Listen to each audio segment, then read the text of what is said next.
کہ ہمارے پیشنٹس کے فیملی ممبرز جو ہیں وہ ہر سٹیج پہ ہمیں اوبلائج کرنے کے لیے کوئی تحفے تحائف، کوئی کھانے پینے کی چیزیں، کوئی یہ وہ کرنا چاہتے ہیں، یا ہمیں پوچھتے ہیں کہ کوئی ہمارے لائق خدمت، کوئی ہمارے لائق کام ہو تو کچھ ایسا کرے، تو ہم بہت ہی پیار سے احترام سے کہتے ہیں کہ کیوں نہ ہم اصل کام کی طرف توجہ دیں، بجائے اس کے کہ آپ ہم پہ یہ عنایات کریں، یہ چند سال بعد جب آپ کا بچہ اچھی زندگی گزار رہا ہو تو پھر دیکھتے ہیں۔ لیکن وہ برا مناتے ہیں کہ مطلب ان کی بات نہیں مانی گئی، تو یہ انسانوں کے لیے ایک اپنی ذاتی سی ضرورت بن جاتی ہے کہ ان کی بات مانی جائے۔ یہ میں اس سچویشن میں کہہ رہا ہوں جس سچویشن میں کوئی تکلیف کا معاملہ نہیں ہے، ہنسی خوشی زندگی ہم گزار رہے ہیں، اور ایک تو وہ ہوتا ہے نا کہ کسی کی آنٹی یا خالہ اس کو کوئی پیسے دیتی ہے تو وہ کہہ رہے نہیں خالہ رہنے دے، نہیں کہتے کہتے پکڑ لیتے ہیں، تو وہ اس کی تو خیر ہے، لیکن جینونلی انسانوں کو بات منوانے کا بڑا شوق ہوتا ہے۔ ہمارے جو پیشنٹس ہیں وہ بھی ہمارے پاس ہر روز آتے ہیں، ملتے ہیں، تو انہوں نے کوئی بات منوانی ہوتی ہے، اور وہ ایک بات ہوتی ہے تو اگر آپ کہیں کہ نہیں یہ نہیں ہو سکتی تو وہ ایک دوسری بات آگے رکھ دیتے ہیں۔ آپ دوسری بات پہ بھی کہتے ہیں کہ نہیں یہ بھی نہیں ہو سکتا، یہ علاج کے خلاف ہے، یا یہ آپ کے پرہیز کے مطابق نہیں ہے، یا یہ ایسا ہے، تو پھر وہ ایک تیسری بات بیچ میں لائیں گے۔ مطلب یہ ہے کہ کوئی نہ کوئی بات انہوں نے منوانی ہوتی ہے۔ سر میرے ایک پیشنٹ پہ آپ کی اس بات سے یاد آئے، تو جب میں نے ان کو 3-4 دفعہ نو کہہ دیا، کبھی انہوں نے کہا میری میٹنگ کرائیں، کبھی کہا کال پہ بات کرا دیں، چلے KFC کھلا دیں، تو 3-4 دفعہ جب میں نے معذرت کے ساتھ ان کو نہ کھانا، کہتے چلے مجھے 7 ہیبٹس کی کتاب ہی دے دیں۔ میں نے کہا ابھی تو وہ میں نے نہیں دینی، وہ کل میں دوں گی۔ اچھا، اس سے آپ اندازہ کریں کہ کس شدت سے ہمیں کریونگ ہوتی ہے کہ دوسرا ہماری بات مان لے، اور ایڈکشن میں یعنی یہ چیز بڑی ہم نے کامن دیکھی ہے کہ اس چیز کی بھی ایک کریونگ ہوتی ہے کہ ہماری بات مانی جائے۔ دیکھیں اس کا ہمارے دماغ میں ایک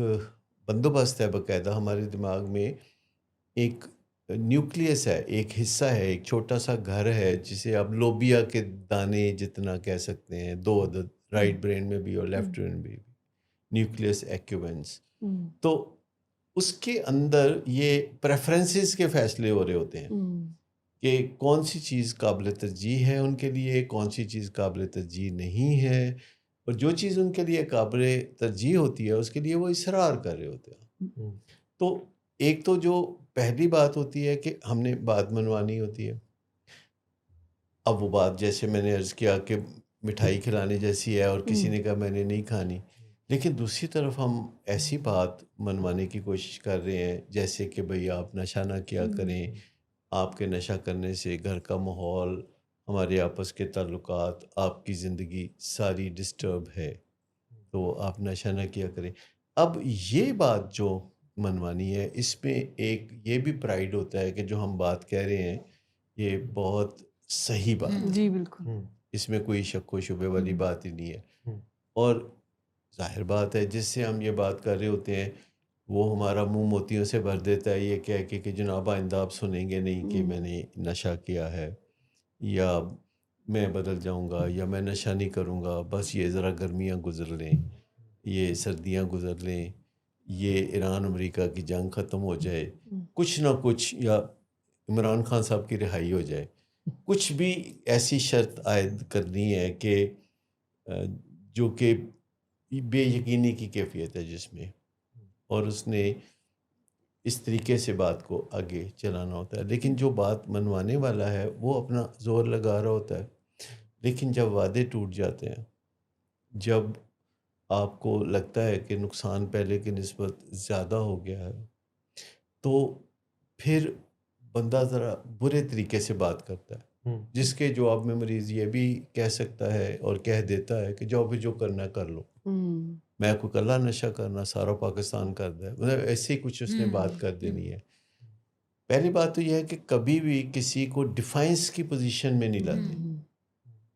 کہ کوئی بندہ کہ اچھا کر لو جو کرنا ہے، آپ ہمیشہ اسے اس پوزیشن پہ مستحکم رکھتے ہیں جس میں وہ کہتا ہے کہ ہاں آپ کہہ تو ٹھیک رہے ہیں، مجھ سے بن نہیں پڑ رہا، آپ نے کسی سے سچ مچ قرضہ بھی لینا ہو نا، تب بھی آپ اس کے ساتھ اونچ نیچ نہیں کر سکتے، ورنہ وہ کہے گا کہ جاؤ پھر نہیں دیتا، مطلب کر لو جو کرنا ہے پھر۔ تو جیسے ایک ہمارے کسی زمانے میں یہ بات اٹھی کہ پاکستان نے جو ہے قرضہ ادا کرنا ہے، تو کسی نے یہ کہا کہ جی ہمیں اگر پوچھیں گے کہ قرضہ ادا کرنا ہے تو ہم کہہ دیں گے جب ہوگے دے دیں گے، تو وہ اگر زیادہ زور دیں گے تو پھر ہم کہیں گے کہ لو پھر آیا ہے گوری، تو یا پھر جو کر لو جو مرضی کرنا ہے پھر نہیں دیں گے۔ لیکن یہ ہے کہ سمجھدار لوگ جو ہیں اس نوبت تک نہیں لاتے معاملے کو،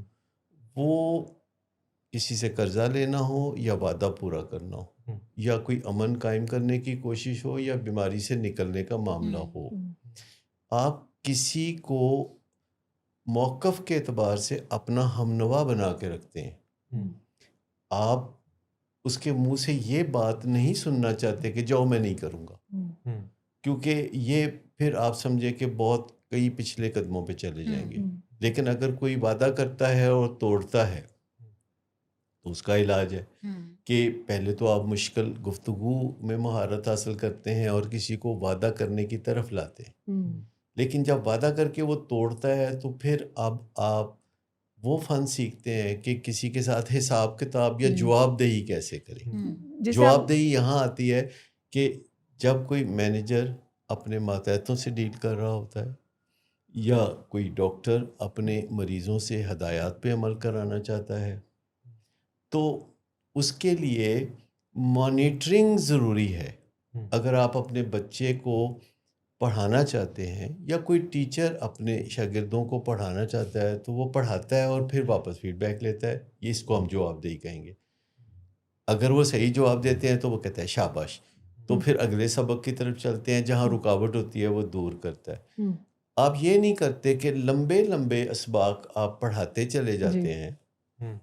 اور اس کے بعد جب جواب دہی کا کوئی پروسیس ہی نہیں ہے اور وہ سالانہ امتحان میں پتہ چلے گا تو پھر یہی ہوگا، ہر سال فیل ہوتا ہے بچہ غریب کا۔ یہاں یہ بات سمجھنا ضروری ہے کہ ہم جب بھی دو لوگ کوئی اگریمنٹ کر رہے ہوتے ہیں تو جواب دہی کا پروسیس بھی ہم وہیں پہ طے کر رہے ہوتے ہیں کہ میں یہ چاہ رہا ہوں کہ آپ نشہ چھوڑنے کی طرف جائیں یا آپ علاج کو قبول کرنے کی طرف جائیں، تو دوسرا بندہ جو ہے وہ یا پیشنٹ یہ کہتا ہے کہ علاج جو ہے وہ میں بہن کی شادی کے بعد جو ہے کرنے کی طرف جاؤں گا، تو آپ کہتے ہیں کہ اچھا یہ جو آپ بہن کی شادی کے بعد کرنے کی طرف جائیں گے تو کیسے یہ ڈیسائیڈ ہوگا اس عرصے میں جو کہ 1 ماہ کا ہے یا 2 ماہ کا ہے کہ ہم اس ڈائریکشن میں بڑھ رہے ہیں جو آپ کو ایونچولی بہن کی شادی کے بعد علاج میں لے کر جائے گی، یہ کیسے طے ہوگا؟ کیا ہم کوئی پروسیس ابھی شروع کر لیں، میں آپ کو کوئی علاج کا ڈھونڈ کے دوں، آپ آؤٹ ڈور کاؤنسلنگ سٹارٹ کر لیں، یا آپ خود ڈھونڈیں گے تو ہم کیسے بڑھیں گے، اور اگر اس میں کوئی رکاوٹ آئے گی اس رکاوٹ کو ہم کیسے عبور کرنے کی طرف جائیں گے، تاکہ جو اگریمنٹ ہم نے شروع میں کیا ہے ایونچولی ہم ایک دوسرے کی جواب دہی کرتے کرتے ایونچولی اس گول کو اچیو کرنے کی یعنی طرف گول جائیں۔ سیٹنگ کے نتائج کے لیے جواب دہی بہت ضروری ہے، لیکن زیادہ تر لوگ گول آپس میں سیٹ کرتے ہیں بچوں کے ساتھ یا بڑوں کے ساتھ، جواب دہی کن کے درمیان ہوگی؟ جواب دہی کا پروسیس وہ طے نہیں کرتے کہ کیسے ایک دوسرے تک یہ انفارمیشن جائے گی کہ ہم آگے بڑھ رہے ہیں۔ حتیٰ کہ آرگنائزیشنز میں بھی ہم گول سیٹ کرتے ہیں اور پھر ہم بھول جاتے ہیں، اس ٹائم پہ ہم بڑے بڑے وعدے کرتے ہیں، اچھا ہم یہ بھی کریں گے وہ بھی کریں گے، but then everybody forgets about it۔ تو اسی مقام پہ یہ طے کرنا ضروری ہے کہ اچھا کیسے پہنچیں گے اس گول تک، کیونکہ جو گول ہے اس کو اچیو کرنے میں ابھی کئی، وہ کہتے ہیں نا کہ ایک انگریزی کا بڑا اچھا فقرہ ہے کہ آپ کے منہ تک چائے جب تک پہنچتی ہے تو اس میں کئی ہکپس ہوتے ہیں، تو کوئی بھی ایک گول چاہے وہ چھوٹا ہے یا بڑا ہے اس کو اچیو کرنے میں ہرڈلز آلریڈی طے ہیں کہ وہ ہوں گی، وہ ہمیں آئیڈینٹیفائی کرنے کی ضرورت ہے وہ کیا ہرڈلز ہیں، اور ان ہرڈلز کو عبور ہم کیسے کریں گے، کیا پیشنٹ خود کر لے گا یا اسے میری مدد کی ضرورت ہے یا اسے کسی تھرڈ پارٹی کی مدد کی ضرورت ہے۔ یہ جو نشست ہے جو جواب دہی کی ہے یہ ہونی کیسے چاہیے، یعنی اس میں کیا کیا چیزیں؟ پہلے تو یہ ہے کہ ہونی کن کے درمیان چاہیے۔ ٹھیک، ہمارے ایک پیشنٹ نے مجھے بتایا 1-2 دن پہلے کہ میرے تایا جان گھر آئے، ٹھیک ہے، اور اچانک انہوں نے یہ باتیں کرنا شروع کر دیں میرے ساتھ کہ تم نے میرے بھائی کو جتنا پریشان کر رکھا ہے، میں دعا کرتا ہوں کہ اللہ کرے تم مر جاؤ۔ اور مریض یہ بات کرتے کرتے رو پڑا کہ وہ آئے اور نہ سلام نہ دعا، اور انہوں نے اس طرح فوراً اس طرح کی باتیں شروع کر دیں. تو جواب دہی کا جو ایک ریلیشن شپ ہے وہ ریلیونٹ پرسن کی طرف سے ہوتا ہے، جیسے کہ گھر کے افراد ہیں یا جن کا آپس میں کوئی رشتہ بنتا ہے، یا پھر علاج کرنے والے ہیں ان کا اور گھر والوں کا آپس میں ایک دوسرے کی جواب دہی کا بنتا ہے رشتہ، یا علاج کرنے والوں کا اور مریض کا بنتا ہے، مریض کا اور اس کے گھر. یہ ٹرائنگل ہے جس کے اندر جواب دہی جو ہے وہ ایک لازم چیز ہے، جو کہ ویکلی بنیاد پر جیسے ہم کرتے ہیں کہ جو طے کیا تھا ہم چند دنوں کے بعد، یعنی ویکلی جب جواب دہی کرتے ہیں تو اس میں ہم پھر حساب کتاب کرتے ہیں. ہم یہ نہیں کہتے اور سناؤ پھر کیا حال ہے، مطلب کوئی نہ کوئی گول یا ہوتا ہے. پہلے سے بہتر ہو گئے ہیں یا پہلے سے اچھے ہو گئے ہیں. تو گول مول باتیں جواب دہی نہیں ہوتی. یا علاج کے جو مراحل ہیں اس میں سے جب ہم ایک مرحلہ اچیو کر لیتے ہیں تو اب ہم ڈیسائیڈ کر رہے ہوتے ہیں کہ یہاں پہ اب جو پروگرس ہمیں چاہیے تھی کیا وہ آ گئی ہے، یا ہم تھوڑا ڈیلیڈ ہیں اس میں، یا ہم ایک سٹیپ آگے بڑھ گئے ہیں، تو اب ہمیں اگلے مقام تک کیسے پہنچنا ہے، اور کیا تینوں پارٹی تینوں سٹیک ہولڈرز پیرالل جو ہے وہ آگے بڑھ رہے ہیں، یا کوئی ایک پارٹی بہت آگے جا رہی ہے. لیٹ سے کہ پیشنٹ بہت آگے بڑھ گیا ہے، فیملی بعض اوقات کافی پیچھے ہوتی ہے، یا بعض اوقات کاؤنسلر ہی زور لگا رہا ہوتا ہے، پیشنٹ بھی بیچ میں ہوتا ہے، فیملی بھی بیچ میں ہوتی ہے. اور جواب دہی تو کرنی ہوتی ہے. جیسے کسی مریض کے ڈینائل کا معاملہ ہے یا وہ سچائی کی طرف نہیں آ رہا اور آپ کا جواب دہی کا دن آ گیا ہے، اور مریض آپ کے کہتا ہے کہ آپ بہت لاجواب کاؤنسلر ہیں، آپ نے میری زندگی بنا دی. تو اب آپ جواب دہی کرتے ہوئے جھجکیں گے نہیں، آپ کہیں گے کہ بسم اللہ، بڑی مہربانی آپ نے یہ کہا، لیکن پچھلے ہفتے جو ہم نے طے کیا تھا کہ آپ خود فریبی کے جال میں سے نکلیں گے اور اپنی نشے کی بیماری کے جو نقصانات ہیں ان کی تفصیلات لکھیں گے، تو وہ کیا آپ نے لکھی؟ یا آپ گھر والوں کو پوچھتے ہیں کہ جو ہم نے پچھلی دفعہ طے کیا تھا کہ آپ مریض کے ساتھ جو ہے وہ سابقہ معاملات یعنی انٹرونشن ڈیٹا جس کی بنیاد پر آپ نے داخلے کا فیصلہ کیا تھا، کیا آپ نے وہ لکھا؟ یا اب بھی آپ کے دل میں ہے کہ امریکہ سے آئے ہوئے چاکلیٹ آپ نے دینے ہیں مریض کو؟ یا بعض اوقات گھر والے بھی وہ تل جاتے ہیں کہ اچھا ڈرائی فروٹ ہم آپ کے پاس رکھوا دیتے ہیں، آپ 3 دانے کاجو کے اور 2 دانے بادام کے ایک دن چھوڑ کے ایک دن دے دے تو ہم پھر بھی خوش ہو جائیں گے. تو یہ ساری چیزیں جو ہیں یہ جواب دہی کا معاملہ نہیں ہے، یہ جو ہے وہ آپ پٹری سے اترے ہوئے. تو ہمیں فوکسڈ رہنا ہوتا ہے معاملے میں، کیونکہ جب ہم ایک چیز کی طرف توجہ رکھتے ہیں تو کامیابی کی شرح بہت اوپر چلی جاتی ہے، اور جب ہم 5 چیزوں کی طرف توجہ دیتے ہیں تو 33 پاسنگ مارکس بڑے مشکل سے مل پاتے ہیں. تو جواب دہی، حساب کتاب کرنا، یہ ہمارے ذہن میں اگر ہوتا ہے، جیسے کہ اگر ہمارے ذہن میں یہ بھی ہوتا ہے نا کہ سال کے آخر میں امتحان ہونا ہے تو ہم پھر بھی کچھ پڑھتے ہیں، اگر یہ بھی نہ ہو ہم کہیں بھروسہ کرنا چاہیے. اپنے بچے ہیں، بہت پیارے بچے ہیں، تو ان پہ بھروسہ کرتے ہیں. تو یہ جو حلوہ قسم کے حالات ہوتے ہیں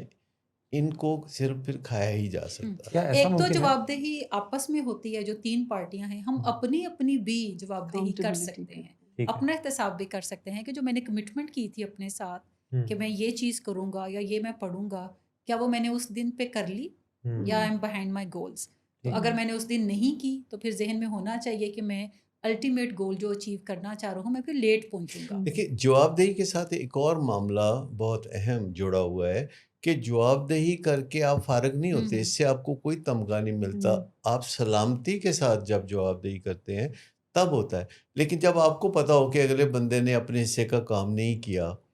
اور آپ کو ڈس اپوائنٹ کیا ہے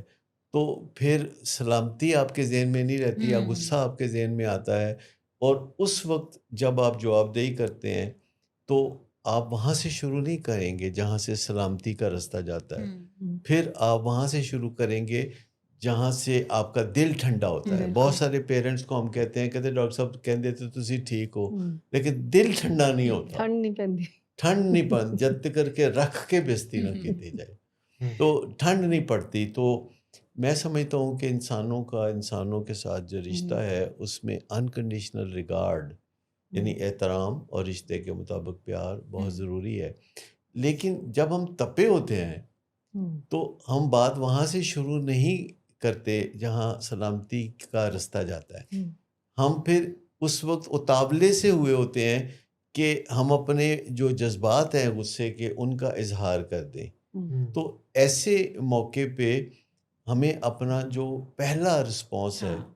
اس کو ذرا تھوڑا سا سائڈ پہ رکھنا چاہیے اور ایک دوسرا رسپانس لانا چاہیے, اور پھر ہم اس کو دیکھتے ہیں, پروز اینڈ کونز دیکھتے ہیں, پھر ایک تیسرا, پہلا پانی تو کھارا ہوتا ہے, تو تیسرا رسپانس, چوتھا رسپانس. خود مجھے یہ اچھی طرح روزمرہ میرے تجربے میں سے گزرتا ہے کہ پہلا رسپانس نہیں, دوسرا نہیں, تیسرا, چوتھا یا پانچواں رسپانس ہے جس سے آپ مطمئن ہوتے ہیں کہ اس سے صحیح نتیجہ نکلے گا. یعنی اس سے یہ چیز واضح ہوتی ہے کہ جب ہم تپے ہوئے ہوتے ہیں تو اس وقت پہ جواب دہی کرنے کا جو ٹائم ہے وہ نہیں ہے. دیکھیں کوئی اگر میاں بیوی کے رشتے میں بھی ہو اور تپا ہوا ہے تو اس کو اپنی پیاری بیوی پیاری نہیں لگ رہی ہوتی, تو کہتے میں نے موتی پوری نہیں کی. لیکن جب آپس میں رشتہ صحیح چل رہا ہو تو میاں بیوی بھی ایک دوسرے کو بڑی گنجائشیں دے رہے ہوتے ہیں, بلا وجہ تعریف کر رہے ہوتے ہیں, کہتے ہوتے ہیں کہ میں نے ضرور کوئی موتی پن کیے ہوں گے جو مجھے زندگی میں آپ جیسا ساتھی ملا. تو جب 10 منٹ کے بعد کوئی طبیعت میں خرابی آتی ہے اور لڑائی ہوتی ہے تو پھر میں کہڑے موتی پن کیتے ہیں جڑے منو چنگا بندہ ملے گا. تو یہ جو ہے نا اپنے اوپر ہی قابو پانا, ورکنگ آن می جس کو ہم کہتے ہیں. This is the only option we have. اس سے پہلے کہ میری اکاؤنٹیبلٹی ہو جائے وقفے کے معاملے پہ, آپ کافی دیر سے ایکچولی ہماری اکاؤنٹیبلٹی کرنے کی کوشش کر رہے ہیں. میں سر بڑی دور سے میں کوشش میں ہوں کہ وقفے پہ جانے سے پہلے سر ایک چھوٹی سی بات کہ کیا ایسا ممکن ہے کہ جواب دہی کی نشست کے بعد تعلقات بہتر ہوں؟ یہی تو چاہیے, یہی تو چاہیے, ورنہ کاہے کو کرنی ہے جواب دہی اگر آخر میں آپ نے لڑ کے بیٹھ جانا ہے. کیونکہ وہ جواب دہی اچھی جواب دہی وہ ہے جو دوسرے کو بھی بوجھ سے آزاد کرے اور خود آپ کو بھی, اور آپ کے تعلقات پہلے سے اچھے ہو جائیں. بلکہ اچھی جواب دہی کی لیٹمس ٹیسٹ یہی ہے کہ کیا اس کے بعد آپ کے تعلقات کا کیا بنا. یعنی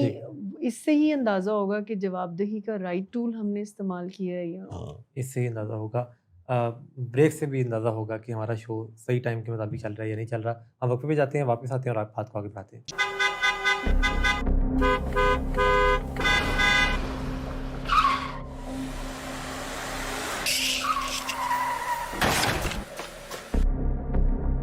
گھٹیا انسان, اتنی دیر سے گیٹ کیوں کھولا؟ سوئے ہوئے تھے تم کیا؟ سر میں نے تو منٹ بھی بکواس نہیں نہ کر تم میرے ساتھ. کیا کر رہے ہیں آپ؟ ابا جی گھر پہ ہیں, نشے میں گالیاں دے رہے ہیں. خدا را ہوش میں آئے, کیا ہو گیا آپ کو؟ ہوش میں کیسے آؤں؟ سارا کیا دھرا انہی کا تو ہے. شراب نوشی کی وجہ کردار کی خرابی نہیں, موڈ کی خرابی ہے. شراب نوشی کبھی بھی نشے کی بیماری میں بدل سکتی ہے. نشے کی بیماری ہر سٹیج پر قابل علاج ہے. مدد حاصل کیجئے, کیونکہ وہ ایسا نہیں کرے گا. ولنگ ویز سے مدد حاصل کیجئے, کہیں سے بھی مدد حاصل کیجئے, لیکن فوری مدد حاصل کیجئے. جس معجزے کے انتظار میں آپ نے بہت دیر کر دی, اب وہ دستک دے رہا ہے. مدد حاصل کیجئے, مدد حاصل کیجئے, مدد حاصل کیجئے. Welcome back. ہم بات کر رہے ہیں جواب دہی کے معاملے پہ. اب یہاں پہ ایک سوال یہ آتا ہے مسز ما کہ مریض, فیملی اور ادارہ,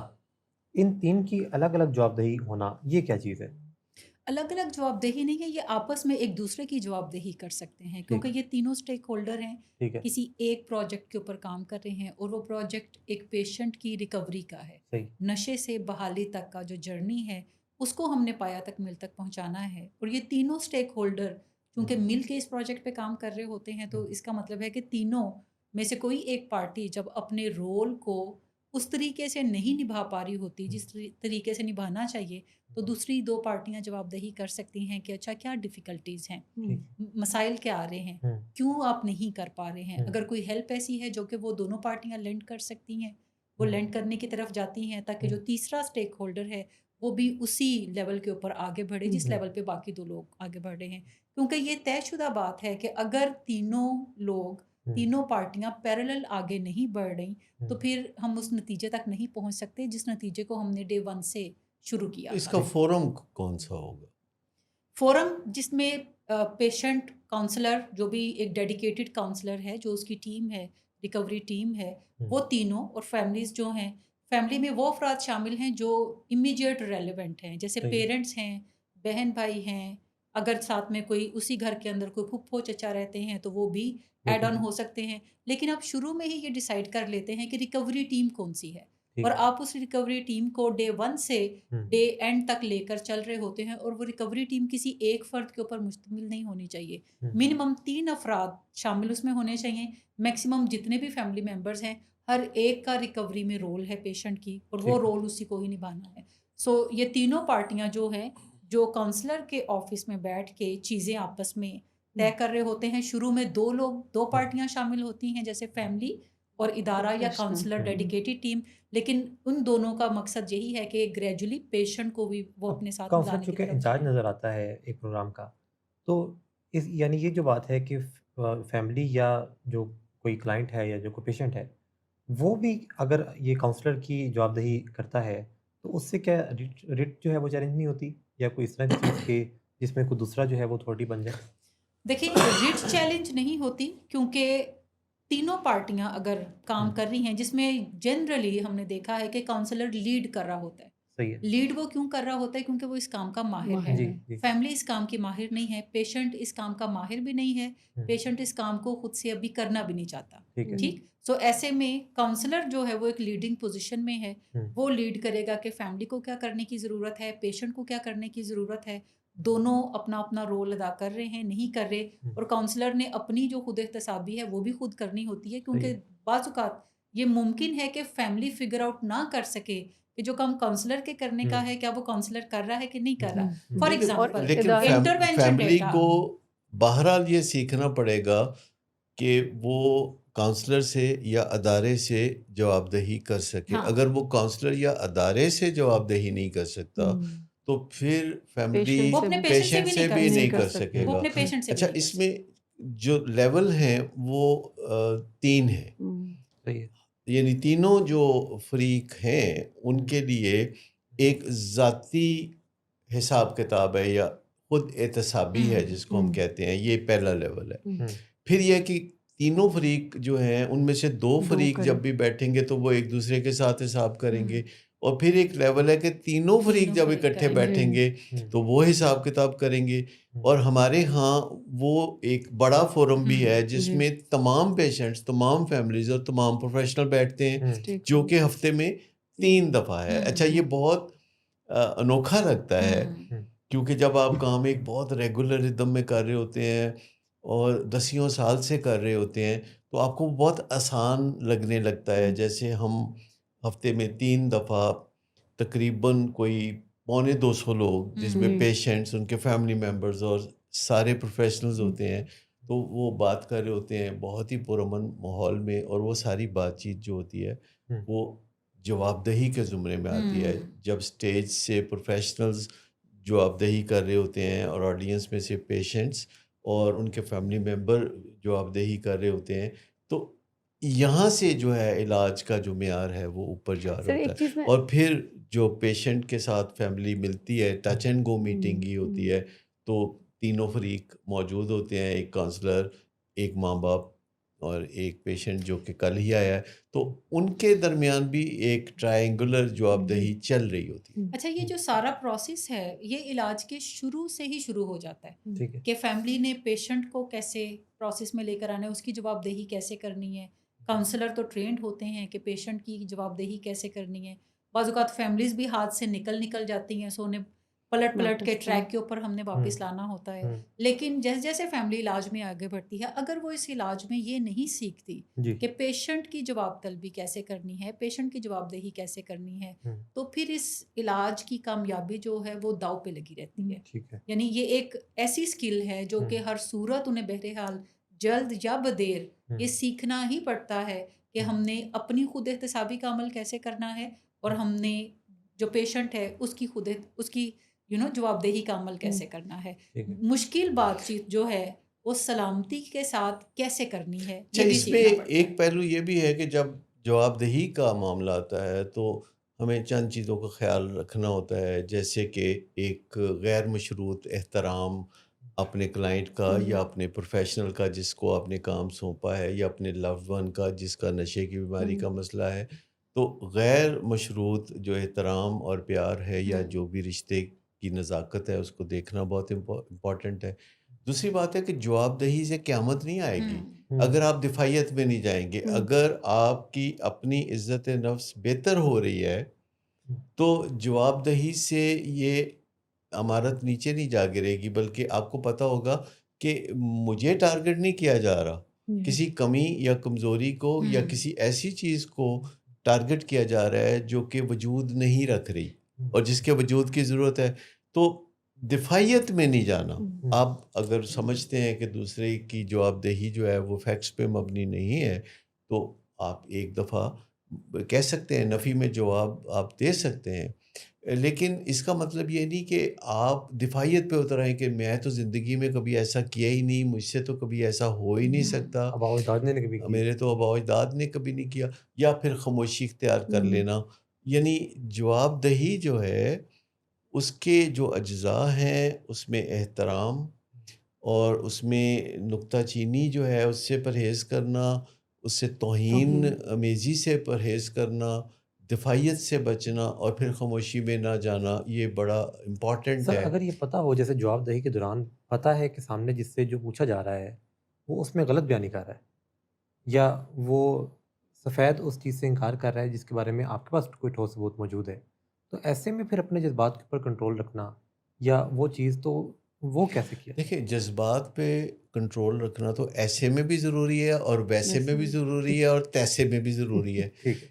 اگر فضا میں جذباتی گرد اڑے گی تو کام تو سارا خراب ہو جائے گا۔ صحیح۔ تو یہ تو پری میڈیٹیٹڈ ڈیسیژن ہے جو کہ جب آپ یہ ٹرائنگولر کام شروع کرتے ہیں تو فیملی سے آپ بات کر لیتے ہیں کہ دیکھیے یہ جو منصوبہ ہے اس میں جو لوگ بھی فریق ہیں ان کے لیے لازم ہے کہ وہ سچ بات پہ چلے۔ یہ شروع سے ہی ایک کانٹریکٹ جیسے آپ سمجھ لیں، نان ریٹن کانٹریکٹ ہوتا ہے کہ دنیا میں تمام لوگ جو آپس میں مل کے منصوبے چلاتے ہیں وہ بے شک جھوٹ بھی بولے تو ان کے کام چلتے رہتے ہیں، دنیا کے کام جھوٹ سے رکتے نہیں ہیں، چلتے رہتے ہیں۔ لیکن نشے کی بیماری کا جو معاملہ ہے، چاہے والدین اپنے پیارے کے لیے کچھ کر رہے ہوں یا کوئی لوڈ ون جو ہے اپنی نشے سے بحالی کی جد و جہد کر رہا ہو یا کوئی علاج کرنے والے ہوں، یہ جو ہے نا تینوں فریق، یہ جھوٹ کے ساتھ پنپ نہیں سکتے، نشو و نما نہیں پا سکتے۔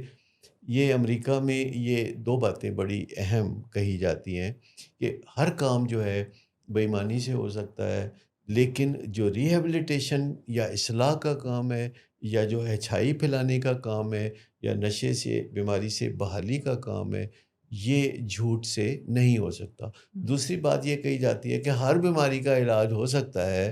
اور اس میں اللہ کی مدد ملے نہ ملے وہ کر لیتے ہیں، ہم لوگ سٹینٹ ڈال لیتے ہیں، ہم شوگر کنٹرول کر لیتے ہیں، ملیریا کنٹرول کر لیتے ہیں، لیکن نشے کی بیماری میں یہ کہا جاتا ہے کہ خدا کے فضل کے بغیر، خدا کی مدد کے بغیر، ایز وی انڈرسٹینڈ گاڈ، یہ کام نہیں ہو سکتا۔ تو یہ جو پہلو ہے اس پہ بہت زیادہ توجہ دینے کی ضرورت ہے کہ امریکہ میں بھی باقاعدہ کہا جاتا ہے کہ نشہ چھوڑنے میں مشکلات ہیں تو اللہ سے مدد مانگیں۔ باقی کسی بیماری میں وہاں کوئی ڈاکٹر اس قسم کے کلمات نہیں کہتا۔ تو جیسے ولنگ ویز میں ہم جیسے ٹرائی اینگل کاؤنسلنگ یا پروفیشنل، فیملی اور پیشنٹ کی بات کرتے ہیں اور ان کو سکھاتے ہیں پہلے لیول، جیسے آپ نے کہا پروفیشنل اور پھر فیملی پھر پیشنٹ۔ سب سے پہلے یہ بھی ذہن میں آتا ہے جب ہم اکاؤنٹیبلٹی یا جواب دہی کی بات کرتے ہیں نا، تو ذہن میں یہ آتا ہے کہ کوئی فساد ہی ہے۔ اب یہاں پہ جو ہم پریکٹس کرتے ہیں ڈے ون سے، جب فیملی ٹچ اینڈ گو کے لیے آتی ہے اور ہم اس سے پہلے ایڈمیشن سے پہلے ہی فیملی کو بتاتے ہیں کہ یہ پورا ہمارا اسٹرکچر ہے جس میں آپ ملیں گے، پہلے ملاقاتوں کی نوعیت ایسی ہوئے گی، یعنی آپ تھوڑے ٹائم کے لیے، جس کو ٹچ اینڈ گو میٹنگز کہتے ہیں، پھر سپروائز ہوئیں گی، اس کا بھی ایک ایجنڈا ہوگا۔ پھر کوئی ایسی بات چیت ہوگی جس کو ہم کہتے ہیں انڈسکسیبل، کو ڈسکسیبل بنانا باقاعدہ ان ایجنڈوں پر، اور آہستہ آہستہ پھر آپ انسپروائز میں جائیں گے. تو جواب دہی کا مطلب یہ نہیں ہے کہ آپ یعنی ذہن میں آتا ہے کیونکہ فساد ہی ہوگا. اس کا مطلب ہے کہ جو ڈیزائرڈ ریزلٹس ہیں اگر اچیو نہیں ہو رہے تو we can communicate with each other سلامتی کے ساتھ, تاکہ ہم رزلٹ لے کر اٹھیں, نہ کہ ناراضگیاں جنریٹ ہو جائیں اور غصے ہو جائیں اور دھمکیاں ہو جائیں. تو میرے خیال میں یہ اپنے آپ میں ایک ایویڈنس ہوتا ہے کہ اگر ہم بات چیت کرتے ہیں اور بات چیت کے بعد رشتہ جو ہے پہلے سے زیادہ مضبوط ہوتا ہے, تو اٹ مینس کہ ہم نے رائٹ سٹیپس کو فالو کیا. دیکھیے اس میں ایک پروفیشنلز چیز کے جو طور بار پر بار اپنے آپ کو بتانے کی ضرورت ہوتی ہے اور فضا میں اس چیز کو رکھنے کی ضرورت ہے کہ ہمارا گول میوچل ہے, ہمارا مقصد ایک ہے. ہم پارٹیاں 3 ہیں لیکن تینوں پارٹیوں کا مقصد ایک ہے, جس میں کاؤنسلر اور فیملی کو وہ مقصد کافی واضح نظر آتا ہے, لیکن پیشنٹ ابھی اس ویگ مقصد کے ساتھ ہے جس کو ایونچولی فیملی اور کاؤنسلر دونوں نے مل کے جو دبی چاہت ہے پیشنٹ کی ٹھیک ہونے کی اس کو ابھارنا ہوتا ہے. اور وہ علاج میں انڈور سے آؤٹ ڈور کے بیچ میں جب وہ سفر کر رہا ہوتا ہے یا ٹرانزیشن میں جاتا ہے تو یہ جو دبی خواہش ہے یہ آہستہ آہستہ ابھر کر سامنے آتی ہے. لیکن جب ہم فضا میں یہ بات ضرور رکھتے ہیں ایک دوسرے سے بات کرتے ہوئے, ایک کہ میرا رشتہ کیا ہے جس سے میں بات کر رہا ہوں, دوسرا میرا مقصد کیا ہے, کیا کاؤنسلر کا بھی وہی مقصد ہے جو میرا ہے بطور فیملی یا بطور پیشنٹ. تو اگر مقصد ایک ہے تو بعض اوقات ہمیں اسٹریٹجیز پہ اختلاف ہو سکتا ہے کہ how we are going to achieve that purpose. تو اسٹریٹجیز جو ہیں وہ ہم ڈسکس کر سکتے ہیں کہ کیا کام کرے گی کیا نہیں. اچھا, یہاں میں ایک اہم نقطہ اٹھانا چاہوں گا جسے میں کہوں گا سکت کا نقطہ. جب ہم پیشنٹس کی فیملیز سے معاملات کر رہے ہوتے ہیں تو ہم ان کی سکت کو مد نظر رکھتے ہیں, اور اس سے مراد یہ ہے کہ شروع میں ان کی سکت کم ہوتی ہے تو ہم ٹچ اینڈ گو میٹنگز کرواتے ہیں جو کہ 2-4-5 منٹ کی ہوتی ہیں, جس میں پیشنٹ کی جو فیملی ہے اگر اس سے زیادہ انہیں موقع دیا جائے تو پھر ان کے موڈ کی خرابی ابھر کر سامنے آنا شروع ہوتی ہے اور وہ ایک تھکن کا شکار ہونا شروع ہو جاتے ہیں. تو اس میں پھر بعد میں ہم ان کو سپروائز میٹنگ کرتے ہیں, پھر انسپروائز میٹنگ کرتے ہیں, تو ہم دیکھ رہے ہوتے ہیں ان کی سکت بڑھ رہی ہے کہ نہیں. تو جو سکت ہے فیملی کی, جب ان کو ہم کوئی کام سونپتے ہیں کہ یہ کام آپ نے کرنا ہے تو ہمیں دیکھنا چاہیے کہ ان کے کندھوں میں اتنی طاقت ہے کہ اس کام کا وہ بوجھ اٹھا سکیں. تو ہم ان کی سکت کو بڑھاتے رہتے ہیں اور ان کو کام سونپتے رہتے ہیں اور ان کو مریض کے لیے سیف بناتے ہیں, جس کو ہم پیشنٹ سیف کہتے ہیں. دوسری طرف جب ہم روٹ کاز دیکھتے ہیں بیماری کا اور دماغ میں ہونے والے جو معاملات ہیں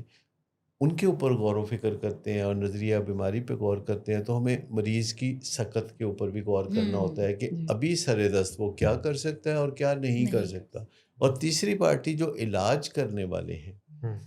ان کی بھی سکت ہوتی ہے کہ وہ کتنا کام کس موقع پہ کر سکتے ہیں